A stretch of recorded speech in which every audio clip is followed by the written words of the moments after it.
పరాభవ నామ సంవత్సరం అంటే ఏమిటి?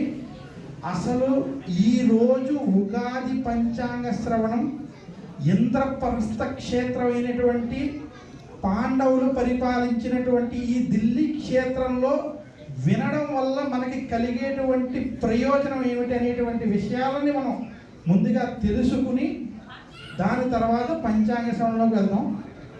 చాలామంది అసలు ఉగాది రోజు ఆచరించవలసిన విషయాలు, అందులోనూ మనం ఇంద్రప్రస్థ క్షేత్రం, ఇది పుణ్యభూమి.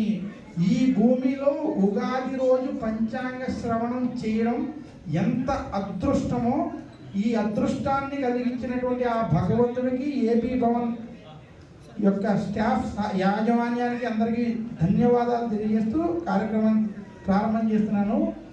ఉగాది అంటే యుగమునకు ఆది, ఈ రోజు నుంచి యుగము ప్రారంభమైందని ప్రతి ఒక్కరూ మనకి తెలిసిన అంశం. అయితే ఉగాది రోజు మనం గమనించాల్సినటువంటి ముఖ్య విషయం ఏమిటంటే, ఉగాది రోజు ప్రతి ఒక్కరూ కొన్ని విషయాలు పాటించాలి అని శాస్త్రం ఖచ్చితంగా చెప్పింది. ఆ విషయాలను పాటించినట్లయితే మనకి తెలిసి కానీ తెలియక కానీ ఉన్నటువంటి దోష నివృత్తి జరిగి శుభ ఫలితాలు కలుగుతాయని స్పష్టంగా మన యొక్క ఋషులు అందించారు. అందుకనే ఉగాది అంత విశేషమైనది. అసలు ఉగాది రోజు ప్రతి ఒక్కరూ తైలాభ్యంగన స్నానం ఆచరించాలి. మీలో చాలామంది ఈ విషయం మీరు సాయంత్రం చెప్తే ఎలాగా మేము ఉదయం చేయలేదు కదా అనుకుంటున్నారు. వారికి కూడా చెప్తున్నాను, తైలాభ్యంగన స్నానం అంటే ఈరోజు నువ్వుల నూనెని తలకి పెట్టుకుని స్నానం చేయాలి. అలా ఈరోజు ఎవరైనా చేయలేకపోతే ఈ సభలో కూర్చుని గంగా యమున మధ్యప్రదేశ్లో ఉన్నటువంటి వారు మీరు గంగా గంగా గంగా అని 3 సార్లు, యమున యమున యమున అని 3 సార్లు అనుకున్నట్లయితే మీకు ఆ ఫలితం కలుగుతుందని తెలియజేస్తున్నాను. అలా ఈరోజు ముందు తైలాభ్యంగన స్నానం ఆచరించి ఇంటిని శుభ్రంగా ఉంచుకుని మామిడి తోరణాలతో అలంకరించుకోవాలి. ఈరోజు ప్రతి ఒక్కరూ కొత్త బట్టలు కట్టుకోమని చెప్పింది శాస్త్రం. ఎందుకు అంటే సంవత్సరం మొత్తంలో మనకి 3 ముఖ్యమైన రోజులు ఉన్నాయని శాస్త్రం చెప్పింది.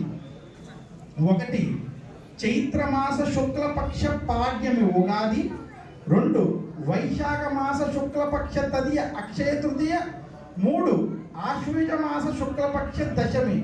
ఈ 3 రోజులు ఎంత పవిత్రమైనవంటే ఈ రోజు ఏ పని చేసినా అది శుభ ఫలితాన్ని ఇస్తుంది. ఉదాహరణకి ఈరోజు ఉగాది రోజు ఏ పని చేసినా మీరు అది చాలా ఖచ్చితమైన విశేషమైన ఫలితాలు ఇచ్చి ఈ సంవత్సరం మొత్తం బాగుంటాయి. అక్షయ తృతీయ రోజు అది అక్షయమైన ఫలితం ఇస్తుంది. విజయదశమి రోజు విజయాన్ని చేకూర్చుంది. అందుకనే ఈ 3 రోజులు ఏ పని చేయాలన్నా ముహూర్తంతో పని లేకుండా చేయమని చెప్పింది శాస్త్రం. అలా ఈరోజు ముఖ్యంగా ఇంటిని శుభ్రంగా ఉంచుకుని కొత్త బట్టలు కట్టుకుని ఈరోజు పెద్దల ఆశీస్సులు పొందాలి. ఈరోజు ప్రతి ఒక్కరూ మీ ఇంటి ఇలవేల్పుని పూజించాలి. ఈరోజు చాలామంది ఇంటి ఇలవేల్పుని మర్చిపోయారు. చాలామందికి వెంకటేశ్వర స్వామి కావచ్చు, కొంతమందికి సుబ్రహ్మణ్యుడు కావచ్చు, కొంతమందికి కనకదుర్గ అమ్మవారు కావచ్చు. ఈ ఉగాది పంచాంగ శ్రవణంలో మీ ఇంటి ఇలవేల్పు ఎవరైతే ఉన్నారో ఆ యొక్క ఇలవేల్పు యొక్క నామస్మరణ తెలిసి కానీ తెలియక కానీ కనీసం 3, 9 లేదా 18 మార్లు తలుచుకున్నట్లయితే ఈ సంవత్సరం మొత్తం ఆ ఇంటి ఇలవేల్పు స్మరించుకున్న ఫలితం లభిస్తుంది. అలా స్మరించుకుని మీరు ఈరోజు ఏ కార్యక్రమాన్ని చేసినా విజయాన్ని పొందుతారు. ఇంకా ఉగాది రోజు ఆచరించవలసిన ముఖ్య విషయాలలో ఈరోజు మీ ఇంటి ఇలవేల్పుని పూజించి ఆ ఆలయ దర్శనం కుదిరినట్లయితే చేయడం, ఇంటిలో పూజించడం.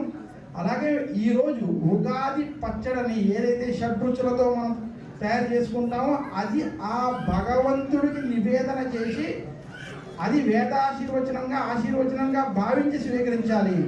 ఈ షడ్రుచులతో ఉన్నటువంటి ఆ యొక్క పచ్చడిని స్వీకరించడం వల్ల అందులో ఉండేటువంటి వేప వంటి ఔషధ గుణాలు ఉండడం చేత ఆయుర్వేద శాస్త్ర ప్రకారం ఈ సమయంలో వచ్చేటువంటి కాలంలో వచ్చేటువంటి మార్పు ప్రభావం చేత రోగ నివృత్తి జరుగుతుందని ఆయుర్వేద శాస్త్రం చెబుతుంది.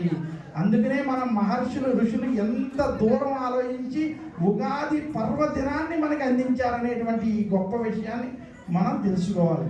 అలా ఉగాది రోజు ఉగాది పచ్చడిని భగవంతుడికి నివేదన చేసి తీసుకోవడం, ఇంటి పెద్దల యొక్క ఆశీస్సులు పొందడం, వీటన్నిటితో పాటు ముఖ్యమైనది ఈరోజు ఉగాది పంచాంగ శ్రవణం చేయాలి.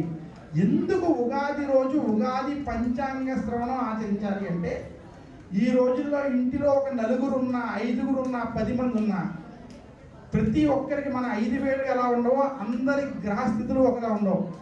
మన సనాతన ధర్మం, హిందూ ధర్మంలో ఉన్న గొప్పతనం ఏంటంటే, ప్రతి మానవుడు నా దేశం ఎలా ఉండబోతుంది, ఈ ప్రపంచం ఎలా ఉండబోతుంది, ఈ ప్రకృతి ఎలా ఉండబోతుంది, మా చుట్టూ పరిసరాల్లో ఉన్నటువంటి వాళ్ళు ఎలా ఉండబోతున్నారు, అలాగే ఇంటిలో ఈ సంవత్సరం ఏ రాశుల వారికి బాగుంది, ఎవరికి బాగోలేదు, బాగున్న రాశుల వారు బాగోలేని రాశుల వారిని అర్థం చేసుకోవడం, బాగోలేని వాళ్ళు ఈ సంవత్సరం నాకు బాగోలేదా, అయితే నేను ఈ సంవత్సరం జాగ్రత్తగా ఉండి బాగున్న వారిని అనుసరించాలా అనేటువంటి నిగూఢ విషయాలని తెలుసుకునేటువంటి ఒక గొప్ప అవకాశం మన యొక్క ఋషులు, మహర్షులు మనకి ఉగాది ద్వారా పంచాంగ శ్రవణం అనేటువంటి కార్యక్రమం ద్వారా ఇటువంటి విద్యని మనకి అందించినందుకు ఆ యొక్క సప్త ఋషులని, ఆ యొక్క మహర్షులని, అలాగే వశిష్ఠుల వారు, వ్యాసుల వారు వంటి వారిని ఈరోజు ఖచ్చితంగా స్మరించుకోవాలి.